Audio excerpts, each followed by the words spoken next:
Assalamualaikum dan salam Sarawakku sayang. Buletin UKAS edisi tengah hari 27 Jun 2020 bersama saya Karzarif Afendi. Berita dimulakan dengan perkembangan harian COVID-19 di Sarawak. Timbalan Ketua Menteri merangkap pengurusi Jawatan Kuasa Pengurusan Bencana Negeri Sarawak JPBNS, Dato' Amar Douglas Ugah Embas dalam satu sidang media pada Jumaat memaklumkan tiada kes positif dan kes sembuh dilaporkan. Sukacita kita umumkan bahawa tidak ada kes positif COVID-19 dilaporkan. Ini menjadikan jumlah keseluruhan kes COVID-19 di Sarawak setakat ini kekal sebanyak 570. Dimaklumkan bahawa tidak ada kes baru yang sembuh dan discharge dari hospital pada hari ini. Jumlah keseluruhan kes positif yang sedang sembuh kekal sebanyak 537 atau 94.21%. Selain itu, 16 pesakit masih menerima rawatan di dalam wad isolasi hospital, manakala 45 orang direkodkan di bawah Person Under Investigation PUI dan satu kes masih menunggu ujian makmal. Dato' Amar Douglas turut memaklumkan bahawa terdapat satu kes baharu disahkan rabies oleh Jabatan Kesihatan Negeri Sarawak melibatkan seorang lelaki berumur 62 tahun dari Sibu. Pesakit telah meninggal dunia pada 23 Jun 2020 jam 7 petang semasa dalam perhatian rapi pakar perubatan di Hospital Sibu. Pemuluman kita semua meniang telah digigit anjing milik saudara di betis kanan semasa mengunjungi rumah saudara di Jalan Sentosa Barat Sibu pada 12 Mei 2020. Beliau telah mencuci luka tersebut menggunakan air, sabun selama 15 minit dan telah mendapat rawatan di fasiliti kesihatan. Masalahnya adalah beliau gagal untuk mendapat rawatan susulan yang sangat perlu sebanyak 2 dos berikutnya. So we like to advise sesiapa yang digigit anjing atau binatang, caranya adalah cuci sekurang-kurangnya 15 minit dengan sabun ataupun Dettol. Lepas tu pergi ke hospital mendapat rawatan dari hospital rabies. Kita semua hospital rabies ada di tiap-tiap bahagian. Dan rawatan rabies memerlukan 3 dos lengkap suntikan anti-rabies. Sementara itu, melalui mesyuarat JPBNS pula, menurut beliau, turut memutuskan beberapa garis panduan SOP untuk pelbagai sektor dan aktiviti seperti berikut.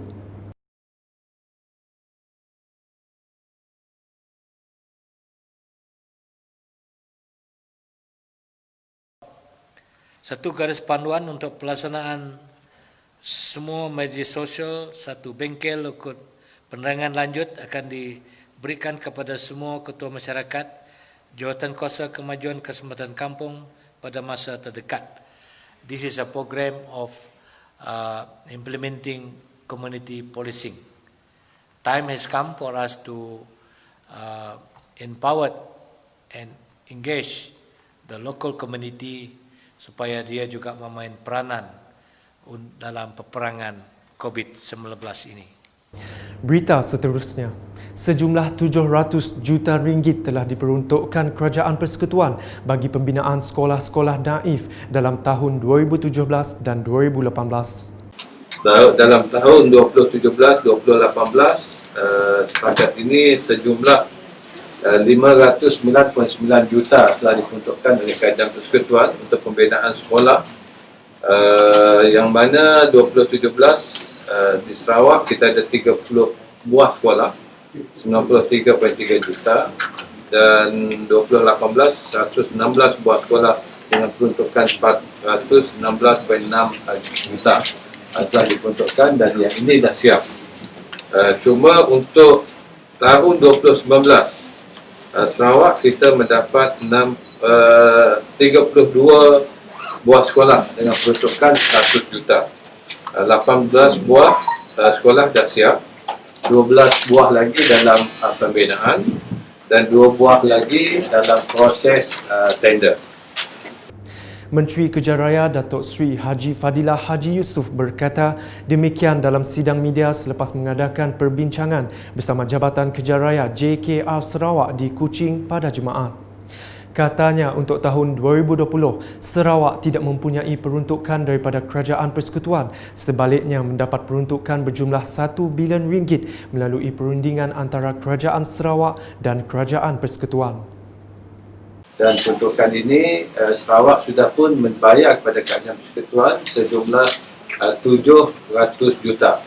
Di mana daripada 700 juta ini sekolah-sekolah yang telah diperuntukkan untuk fasa pertama bayaran 350 juta tersebut 41 buah sekolah yang sudah pun dalam pembinaan dan ada sebahagiannya dalam proses pemulihan. Manakala 52 buah sekolah lagi untuk fasa kedua dengan peruntukan 350 juta juga sekarang ini dalam proses apa dikatakan pra-tender dan proses untuk ditenderkan. Dan fasa ketiga sedang dimuktamadkan. Maknanya fasa ketiga nanti ada lebih kurang 300 juta lagi daripada peruntukan 1 bilion tersebut. Berikut pula, Kementerian Pelancongan, Seni dan Budaya Malaysia MOTEC akan terus menggandakan usaha menerokai tempat-tempat tarikan pelancong di Sarawak bagi mengenal pasti inisiatif promosi. Menterinya Datuk Seri Nancy Shukri selepas melawat perusahaan tenunan songket di Kampung Kancong Baru di Gedong pada Jumaat berkata, pelan pelancongan juga perlu dikemukakan kepada kementeriannya sebagai usaha membantu melonjakkan kembali industri pelancongan di Sarawak dan negeri-negeri lain. Jelas beliau, setiap negeri perlu menentukan keperluan bagi mengenal pasti niche market masing-masing tanpa perlu ditentukan oleh kementeriannya. Kita perlu melakukan itu kerana kalau kita melihat kepada pelancongan ini, dari sudut pelancongan, dia boleh menyumbang kepada 15.3% daripada KDNK negara. Jadi sebab itu, kalau kita bercakap dari segi hasil itu, ianya memerlukan concerted effort di seluruh negara, semua negeri. Jadi kita sebagai MOTEC di peringkat persekutuan, kita perlu melihat kepada keperluan setiap negeri. Dan hanya negeri lah boleh menentukan apa yang menjadi niche market mereka. Jadi kita tidak mahu pergi ke negeri, setiap negeri itu kita yang nak menentukan. Biar negeri sendiri memberi spesifikasi mereka, apa yang mereka perlukan daripada kita dan kita mempertimbangkan mengikut peruntukan yang ada.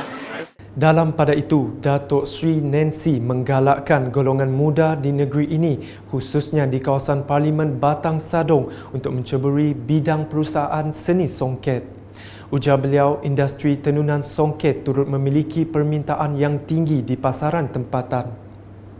Dan insya-Allah lagi MOTEC melalui kraftangan akan membantu juga membinakan sebuah tempat lagi dekat dengan pusat pengusahaan ini. Jadi kita nak menggalakkan seramai-ramai orang untuk melibatkan diri. Sebab ini adalah satu keunikannya, ialah satu pengusahaan yang memerlukan minat yang begitu mendalam sekali dan saya nampak Puan Pramtini ini bukan sahaja menunjukkan minat untuk menjadikannya sebagai satu produk komersial, tetapi beliau mencari jalan untuk melihat kepada sejarah dan melihat kepada keunikan desainnya. Jadi sebab itu saya amat berbangga kerana ini di dalam kawasan Parlimen Batang Sadong di kawasan Dun Gedong. Jadi kita Selanjutnya, kebimbangan penduduk kampung Meriu di Lundu yang berdepan dengan masalah hakisan tanah bakal berakhir apabila projek pembinaan benteng di kampung itu siap dilaksanakan. Ahli Dewan Undangan Negeri Adun Tanjung Dato' Amar Jamilah Anu telah turun meninjau masalah tersebut dan seterusnya mengumumkan peruntukan RM100,000 bagi pelaksanaan projek tersebut. Beliau turut mengumumkan peruntukan projek bina baru Balai Raya Kampung Meriu yang menelan kos sebanyak RM150,000. Kedua-dua projek itu merupakan projek transformasi luar bandar RTP di bawah Adun Tanjung Datu. Sementara itu, Ketua Kaum Kampung Meriu, Raya Pawi mewakili penduduk setempat merakamkan penghargaan kepada kerajaan negeri atas kelulusan kepada kedua-dua projek tersebut. Hari ini merasa bangga kerana didatangi oleh YB untuk memberi kelulusan projek Balai Raya yang bernilai sebanyak RM150,000 dan benteng penghadang jeti sebanyak RM100,000. Saya bagi pihak Kampung Meriuk mewakili warga Kampung Meriuk mengucapkan jutaan terima kasihlah di atas sumbangan YB kepada Kampung Meriuk. Jadi apa-apa yang diberikan untuk memudahkan penduduk kampung, terutama sekali pihak nelayan lah, memudahkan memunggah hasil tangkapan daripada laut. Seorang penduduk Pawi Kecik juga senada dengan ketua kaum di atas keprihatinan wakil rakyat mereka. Dulu sampai tu macam-macam projek ada duitnya, apa-apa semua ada jembatan, ada apa semua ada duitnya kan. Apa-apa ada projek. Beralih ke laporan penubuhan task force oleh Jabatan Bomba dan Penyelamat Malaysia JBPM Sarawak bagi memastikan setiap premis di negeri ini mematuhi SOP PKPP. Pengarah JPPM Sarawak PKPJB Khairuddin Rahman berkata, setakat Khamis, sebanyak 515 premis telah diperiksa dalam aspek keselamatan semasa PKPP. Kami menjalankan merupakan satu task force apabila pelaksanaan PKPB di mana semua premis perlu diperiksa dan di bawah PKPP pematuhan ini kita telah memeriksa lebih kurang 493 premis dan dilaporkan semalam 515 premis dah diperiksa yang meliputi pasaraya, kilang, restoran, pejabat kerajaan, bank, terminal pengangkutan darat, terminal pengangkutan udara, tapak pembinaan, tempat ibadat dan juga terminal pengangkutan air, pasar awam, pasar tani. Dilaksanakan iaitu pemeriksaan bagi pematuhan pertama kali dari aspek keselamatan dan juga PKPP yang dilaksanakan. Beliau ditemui selepas Majlis Anugerah Perkhidmatan Cemerlang tahun 2019 Jabatan Bomba dan Penyelamat Malaysia Negeri Sarawak di Kuching pada Jumaat. Dalam pada itu, Khairuddin mengucapkan terima kasih kepada Kerajaan Sarawak di atas bantuan yang telah diberikan dalam memastikan operasi sanitasi awam sepanjang tempoh PKP dilaksanakan berjalan lancar. Saya nak mengambil kesempatan untuk pertama kali mengucapkan terima kasih kepada Kerajaan Negeri Sarawak dalam membantu Jabatan Bomba untuk memastikan kerja-kerja sanitasi awam yang telah kita laksanakan lebih kurang direkodkan lebih kurang 1,322 bahkan semalam sanitasi awam yang melibatkan hampir semua kawasan. Walaupun dalam arahan kita kawasan merah, kuning dan kawasan hijau, tetapi tindakan semua ketua zon dan ketua balai telah melaksanakan lebih kurang 1,322 sanitasi awam yang melibatkan berbagai premis. Berikutnya, Persatuan Nelayan Kawasan PNK Matu dan Daro amat berterima kasih kepada Kerajaan Negeri atas keprihatinan sumbangan bantuan insentif nelayan musim tengkujuh. Pengerusi PNK Matu Daro Aini Junaidi berkata, bantuan berkenaan sememangnya amat diperlukan para nelayan untuk meringankan beban ketika menghadapi musim tengkujuh nanti. Terima kasih kepada Kerajaan Negeri Sarawak. Kami para nelayan telah dapat menerima bantuan musim tengkujuh yang 900 telah diberi dan selebihnya akan diberi, dan impaknya kepada kami adalah dapat meringankan beban kami pada musim tengkujuh dan seterusnya untuk membantu meringankan perbelanjaan harian keluarga kami nelayan. Majlis penyerahan bantuan tersebut disempurnakan oleh Adun Jemoreng Datuk Mursyid Diraja Dr. Juanda Jaya pada Khamis. Datuk Dr. Juanda turut mencadangkan agar diperbanyakkan kursus kemahiran untuk para nelayan seperti kursus membuat jala, pukat dan sebagainya agar mereka dapat menjimatkan perbelanjaan. Terdahulu, beliau menyempurnakan majlis penyerahan buku teks dan baucer pakaian sekolah Yayasan Sarawak bagi daerah Matu 2020. Seterusnya, Sekolah Menengah Kebangsaan SMK Bandar Bintulu telah menggunakan mod ketiga iaitu penggiliran dalam penyambungan sesi persekolahan pasca COVID-19. Menurut pengetuanya, Patrick Philip Moss, pada Khamis, pihaknya telah menggunakan pakai sistem penggiliran selepas satu kajian dan tinjauan dilakukan Kementerian Pendidikan Malaysia KPM dan Jabatan Pendidikan Malaysia JPM sebelum sesi persekolahan dibuka pada 24 Jun. Sebab dalam survey ataupun tinjauan yang dibuat oleh KPM dan JPM, kita meletakkan kita dekat mood ketiga. Mood ketiga itu ialah penggiliran. Dia ada 3 mood yang diberi oleh KPM dan juga JPM. Satu mood satu sesi, mood yang kedua 2 sesi dan mood ketiga penggiliran. Tambahnya, SMK Bandar Bintulu mengambil pendekatan menggalakkan pelajar membawa bekalan makanan dari rumah dan membuat tempahan awal makanan di kantin.